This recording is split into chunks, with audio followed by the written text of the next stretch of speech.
Soyons clairs, se réveiller sans but, c'est comme naviguer sans boussole. On avance, mais vers où? Combien de fois vous êtes-vous surpris à vivre en pilote automatique? Des journées entières gâchées, de l'énergie gaspillée, des rêves oubliés dans un coin de votre esprit. La vérité est dure. Si vous ne choisissez pas votre but, quelqu'un d'autre le fera pour vous. Et croyez-moi, le monde extérieur ne se soucie pas de votre croissance. Mais il existe un moyen de changer cela. Pas avec des promesses vides ou des formules magiques, mais avec des techniques éprouvées par ceux qui ont affronté des guerres, des exils et des tragédies, et qui sont restés inébranlables. Aujourd'hui, je vais vous enseigner comment les anciens maîtres du stoïcisme se réveillaient chaque jour avec un objectif clair, inébranlable comme des montagnes face aux tempêtes. Êtes-vous prêt à vous réveiller vraiment? Alors, venez avec moi. Votre nouveau chapitre commence maintenant. Sénèque a écrit « La vie, si elle est bien utilisée, est suffisamment longue ». Et cette phrase résonne comme un écho dans nos temps modernes, où tant de personnes courent dans tous les sens, comme si le simple fait d'être occupé était un signe de vie bien rempli. Mais ce que le stoïcisme nous enseigne, c'est que ce n'est pas la quantité de jours qui compte, c'est la qualité avec laquelle ils sont vécus. Imaginez que chaque matin est comme une feuille blanche. Ce que vous y écrivez dans les premières minutes donne le ton à toute l'histoire à venir. Si vous vous réveillez déjà plongé dans l'anxiété, les notifications et les soucis, c'est comme essayer d'écrire un poème avec un stylo cassé. Marc Aurèle, même étant l'homme le plus puissant de son temps, savait qu'avant d'affronter les batailles extérieures, il devait gagner la guerre intérieure. C'est pourquoi, en se réveillant, il ne se faisait pas d'illusions. Il réfléchissait « Aujourd'hui, je rencontrerai l'ingratitude, l'agressivité, la trahison. Mais je resterai fidèle à ma nature, celle d'un être rationnel, juste et bon. » C'est là le secret. Il ne s'agit pas de ce que le monde va vous lancer, il s'agit de ce que vous décidez de cultiver en vous. Mettez cela en pratique demain. Avant tout mouvement brusque, avant de regarder votre téléphone, avant de vous laisser aspirer par le tourbillon du monde, respirez profondément. Placez une main sur votre poitrine et demandez-vous « Qu'est-ce que l'univers attend de moi aujourd'hui? Quel est mon devoir en tant qu'être humain ?» La réponse n'a pas besoin d'être grandiose. Parfois, votre but peut être aussi simple que d'être patient avec ceux qui vous irritent. Être résilient face à l'injustice, ou maintenir l'intégrité même quand personne ne regarde. Parce qu'en fin de compte, la somme de ces petits actes de but est ce qui construit une vie qui vaut la peine d'être vécue. Et vivre ainsi, c'est comme si chaque jour, vous polissiez un joyau intérieur qui brille même dans les heures les plus sombres. La première pensée de votre journée doit être sacrée. Protégez-la comme un guerrier protège son étendard. Définissez votre mission tôt le matin, sinon le monde le fera pour vous. Et souvenez-vous, chaque aube est une invitation silencieuse à être meilleur qu'hier. Acceptez cette invitation avec courage. Épictète, qui est né esclave et est devenu l'un des plus grands maîtres de la philosophie, disait « Ce ne sont pas les choses qui nous perturbent, mais notre opinion à leur sujet. » Et cette phrase a le pouvoir de bouleverser votre vie. Parce qu'elle révèle quelque chose que personne ne veut admettre. Vous êtes responsable de votre paix ou de votre perte. La plupart des gens aujourd'hui vivent comme des touristes perdus dans une ville étrangère. Ils essaient sans cesse de contrôler ce qu'ils ne peuvent pas, ce que les autres pensent, ce que les circonstances apportent, ce que l'avenir réserve. Mais Épictète était brutalement clair. Vous ne devez consacrer votre énergie qu'à ce qui dépend directement de vous. Le reste est illusion. Imaginez votre esprit comme un jardin. Chaque pensée que vous arrosez avec votre attention grandit. Si vous vous occupez trop d'envie, de peur, de colère, devinez quoi? Ces mauvaises herbes vont prendre le dessus. Marc Aurèle, dans ses méditations, se demandait chaque jour « Est-ce que j'utilise mon âme pour quelque chose de digne ou est-ce que je me gaspille ?» La concentration stoïque, ce n'est pas s'isoler du monde. C'est s'engager à investir son temps, son énergie et sa passion uniquement dans ce qui est essentiel. C'est protéger son temple intérieur comme un guerrier qui protège une forteresse entourée d'ennemis. Voici un exercice stoïque puissant pour aujourd'hui. Chaque fois que quelque chose essaie de détourner votre attention, demandez « Est-ce de ma responsabilité? Est-ce que cela va me rendre meilleur, plus sage, plus fort ?» Si la réponse est non, vous avez la permission morale de simplement laisser aller, sans culpabilité, sans ressentiment, sans regarder en arrière. Pensez à votre énergie comme à des pièces d'or précieuses. Dépenseriez-vous votre trésor avec n'importe qui dans la rue? Alors pourquoi livrez-vous votre paix à tout commentaire idiot sur Internet? Pourquoi livrez-vous votre sérénité à chaque petite contrariété? Sénèque nous a avertis. Alors que nous gaspillons nos vies en hésitation et en préoccupations futiles, la mort nous surprend. Ne vous laissez pas surprendre. Commencez dès aujourd'hui à sélectionner avec sagesse où vous placez votre âme. Parce qu'en fin de compte, ce que vous cultivez en vous est ce qui définit qui vous devenez. Et le stoïcien est celui qui, au milieu du chaos, marche droit. Qui, face à la provocation, répond par le silence. Qui, face à l'injustice, agit avec honneur.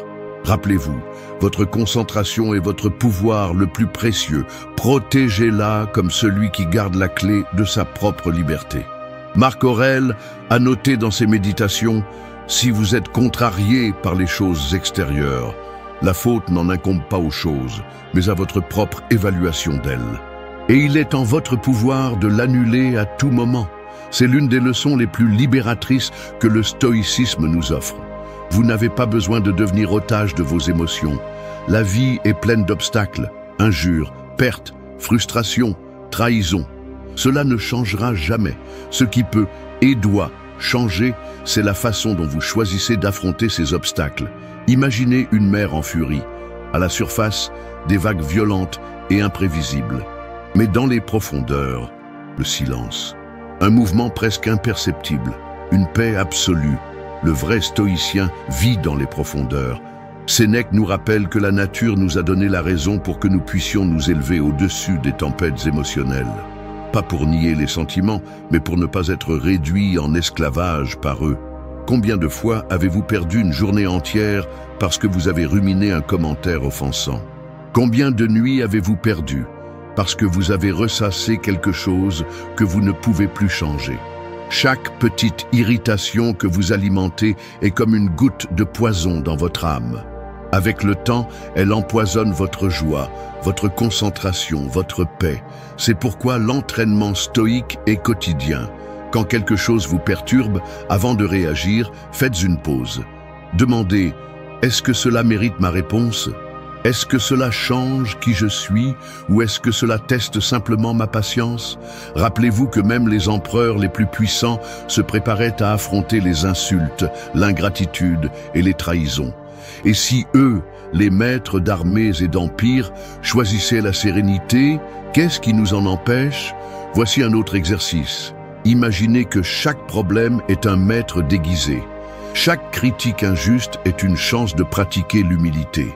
Chaque retard est une leçon de patience. Chaque perte est une invitation à renforcer le détachement. À chaque contretemps, demandez-vous comment un sage agirait-il dans cette situation.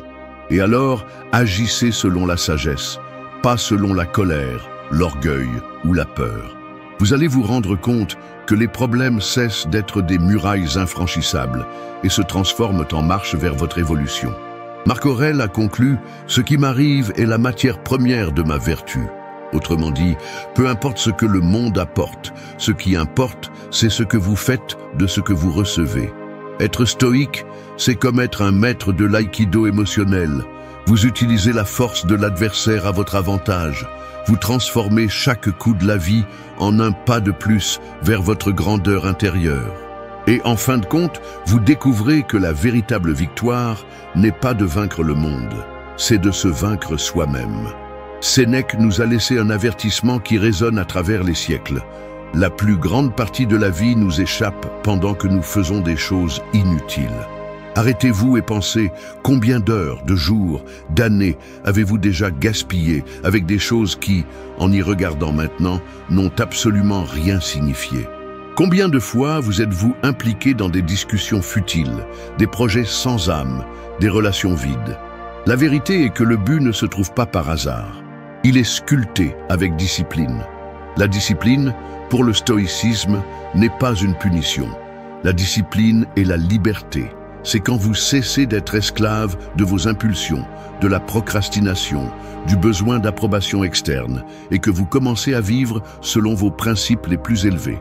Épictète, avec son honnêteté brutale, enseignait « Décidez du type de personne que vous voulez être et ensuite agissez en conséquence. » Pas demain, pas quand l'environnement s'améliorera, mais maintenant. Imaginez votre vie comme une grande cathédrale en construction.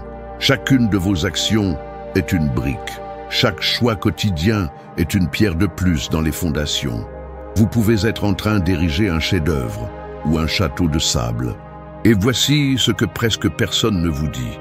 Vous êtes déjà en train de construire quelque chose, que vous le vouliez ou non. La question est, le faites-vous consciemment? Marc Aurèle, même en portant le poids d'un empire, écrivait pour lui-même tous les jours, en se rappelant ce qui importait vraiment. Ne perdez pas de temps à discuter de ce que doit être un homme bon. Soyez-le. Autrement dit, moins de mots, plus d'actes. Moins d'intentions, plus d'actions. La discipline stoïque exige de petites victoires quotidiennes. Se lever à l'heure que vous vous êtes promise. Tenir la parole que vous avez donnée, même quand personne ne regarde. Choisir le difficile qui construit au lieu du facile qui détruit. À chaque choix fait avec discipline, vous fortifiez votre âme. À chaque défi vaincu sans vous corrompre, vous aiguisez votre esprit.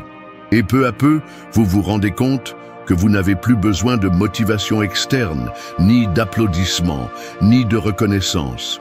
Votre but devient votre propre récompense. Sénèque disait que la vie courte n'est pas un problème. Le problème est que nous en gaspillons une bonne partie avec ce qui n'a pas de valeur. Le but est le filtre qui sépare l'essentiel du bruit.